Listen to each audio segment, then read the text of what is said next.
नहीं लिए जा सकते हैं, तुम इस इलाके में नहीं आ सकते हैं, यहाँ पर पुलिस वाले परमिशन नहीं देते हैं, कहीं पर पुलिस परमिशन देकर कैंसिल कर देती है। और आज अल्हम्दुलिल्लाह ये वक्त आ गया है कि मुंबई के हर चौराहे के ऊपर, हर खंबे के ऊपर, हर दीवार के ऊपर मेरे कायद बैरिस्टर असदुद्दीन अवैसी साहब की तस्वीर नजर आ रही है।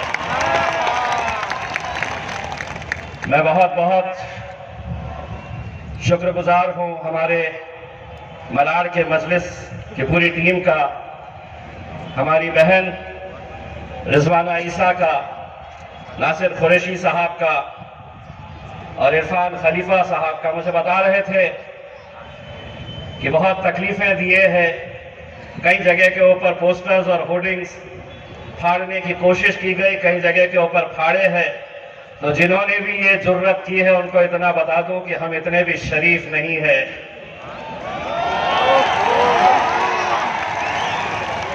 या यूं समझ लीजिएगा हम जरा से शरीफ क्या हो गए तो तुम पोस्टर फाड़ने निकल गए हैं। अकबर अवैसी साहब भी साथ में आएंगे, लेकिन आपको मालूम है कि अकबर अवैसी साहब की तबीयत नासाज होने की वजह से वो आ नहीं सके हैं। मुझे ये भी बताया गया है कि यहां पर ये बात चलाई जाती थी कि अवैसी भाई कहीं पर भी आ जाएंगे कि लेकिन मलार के अंदर नहीं आएंगे, हम उन्हें आने नहीं देंगे। उन तमाम लोगों को जो ये ख्याली पुलाव बना रहे थे, अगर देखना है तो देख लो। तुम जो सोचते थे, अल्हम्दुलिल्लाह तुम्हारे सामने 6 फुट 4 इंच के असदुद्दीन अवैसी साहब यहां पर आ गए हैं, बैठ गए हैं और अभी सिर्फ दस्तक देने के लिए आए हैं। आगे गुर्रा के जाएंगे। वो जमात नहीं है हम कि जो गुलामों की तरह काम करती है। मजलिस इत्तेहादुल मुस्लिमीन अगर आज पूरे मुल्क के अंदर फैली है, अगर आप इतनी मोहब्बत के साथ बैरिस्टर असदुद्दीन अवैसी साहब से मोहब्बत करते हैं, तो वो इसलिए कि पूरे मुल्क के अंदर सिर्फ एक शख्स है जिसके अंदर ये हिम्मत है, जिसके अंदर ये जुर्रत है, जिसके अंदर ये ताकत है कि वो आज हिंदुस्तान की सबसे अजीम पार्लियामेंट के अंदर खड़े रहकर अगर सामने नरेंद्र मोदी हो या अमित शाह हो, पूरे पार्लियामेंट के अंदर मैं गवाह हूं इस बात का, 550 के ऐवान के अंदर अगर इनकी आंखों में आंखें डालकर सवाल करने की हिम्मत किसी में है तो मेरे कायद बैरिस्टर असदुद्दीन अवैसी के अंदर है। बाकी तो पूरे लल्लू पंजू है भाई। और ये जो है ना, इनकी अम्मा ने बोली बैठो तो पूरे बैठ जाते हैं, खड़े रहो तो खड़े हो जाते हैं।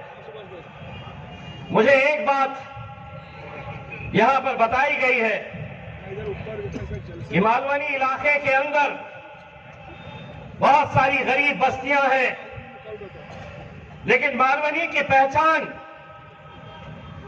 किस बात के लिए हो रही है?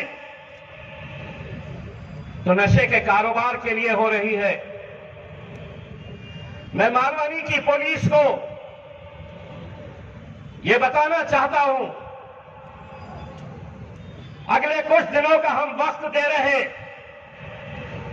अगर ये कारोबार आपने बंद नहीं करवाए तो इम्तियाज जलील खुद आएगा यहां पर मालवनी में ये नशे का कारोबार बंद करने के लिए।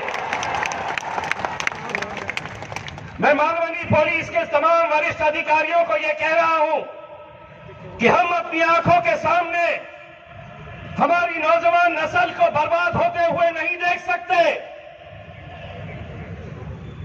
और कोई साथ दे ना दे, मेरी माएं और बहनें मेरे साथ पूरी ताकत के साथ खड़े रहेगी। मैं तमाम मजलिस के जिम्मेदारों को यह कहता हूं, रिजवाना जी एक घर में जाइए, मुझे बताइए किन किन इलाकों के अंदर, किस थाने के अंदर ये नशे का कारोबार चल रहा है। अगर कुछ दिनों के अंदर अगर ये बंद नहीं होता है पूरी तरीके से, मालवनी की आवाम, नौजवानों, बुजुर्गों, मेरी मां और बहनों, मैं तुम्हें इतना यकीन दिलाता हूं, मालवनी की सड़कों के ऊपर इतना भव्य मोर्चा नहीं देखे होंगे जितना मोर्चा हम निकालेंगे यहां पर, और उसमें आप लोग हमारा साथ देंगे। मुझे मालूम है कि आज इस मुल्क के अंदर एक साजिश के तहत नशे का कारोबार इन बस्तियों के अंदर खोला जा रहा है।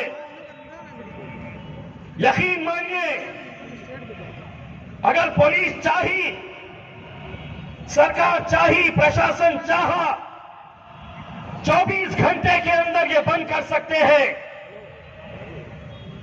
लेकिन कहीं ना कहीं ये नौजवान नस्ल बर्बाद होना, नशे का लत लगाओ इन्हें, ये किसी काम के नहीं रहना, ये सब साजिश के तहत अलग अलग शहरों के अंदर ये देखने को मिल रहा है।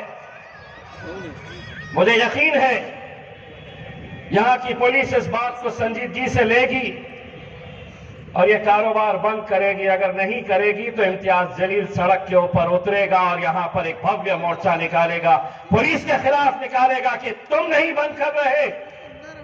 और अगर तुम कह दो कि हम नहीं बंद कर सकते, तो हम में इतनी ताकत है कि हम भी जाकर उसे बंद करवा सकते हैं। मेरे भाइयों, ये बहुत ही संजीदा मसला है और उसके ऊपर हम सबको बहुत ही गौर के साथ इस बात को सोचने की जरूरत है। मैं सिर्फ इतना कहना चाहूंगा कि आज जो हालात है मुल्क के, उसे देखते हुए, आने वाला वक्त कैसा है उसे देखते हुए, समझते हुए, हम सब की जिम्मेदारी है कि हम अपनी जमात को मजबूत करें, बैरिस्टर असदुद्दीन अवैसी साहब को मजबूत करें। आज कहीं ना कहीं इस मुल्क के अंदर एक ऐसी फिजा तैयार की जा रही है, समाजों के बीच में, जाति धर्म के बीच में दीवारें पैदा की जा रही है, दरारें पैदा की जा रही है। हर रोज टीवी के ऊपर कैसे कैसे बयान आ रहे। अब हालत यह हो गई है कि तुम्हें जिंदा जलाया जा रहा है, जिंदा नौजवानों को जलाया जा रहा है। लेकिन इतना होने के बावजूद भी कोई बोलने के लिए तैयार नहीं है, कोई लड़ने के लिए तैयार नहीं है। अगर तुम्हारी तरफ से कोई बोल रहा है, तुम्हारी तरफ से कोई लड़ रहा है, तो तुम जानते हैं कि वो सिर्फ बैरिस्टर असदुद्दीन अवैसी साहब है। लेकिन नहीं, मैं तो सेक्युलर हूं, मैं तो जाऊंगा, इसके साथ जाऊंगा। मेरा मालिक कौन? तो मेरा आका शरद पवार है। मेरा नेता कौन है? तो राहुल गांधी है। क्यों नहीं बोल रहे हैं? अगर वो तुम्हारे नेता है तो क्यों नहीं बोल रहे हैं? आज इस मुल्क के अंदर जो फिजा चल रही है, एक ऐसी फिजा है कि इस मुल्क के अंदर हिंदुओं को लगता है कि हिंदू खतरे में है। इस मुल्क के अंदर मुसलमानों को लगता है कि मुसलमान खतरे में है, जबकि हकीकत यह है कि धर्म का चश्मा, मजहब का चश्मा उतार कर देखो, मोदी तेरे राज में तो सारा हिंदुस्तान अब खतरे में है। यह हालत तुमने लाकर कर दी है, छोड़ दी है। मुझे मालूम है कि आपको बैरिस्टर असदुद्दीन अवैसी साहब को सुनना है। पहली मर्तबा असद साहब यहां पर आए हुए हैं, तो मैं ज्यादा नहीं बोलूंगा। असदुद्दीन अवैसी साहब से दरखास्त करूंगा कि वो आए और आपसे मुखातिब हो। बहुत बहुत शुक्रिया।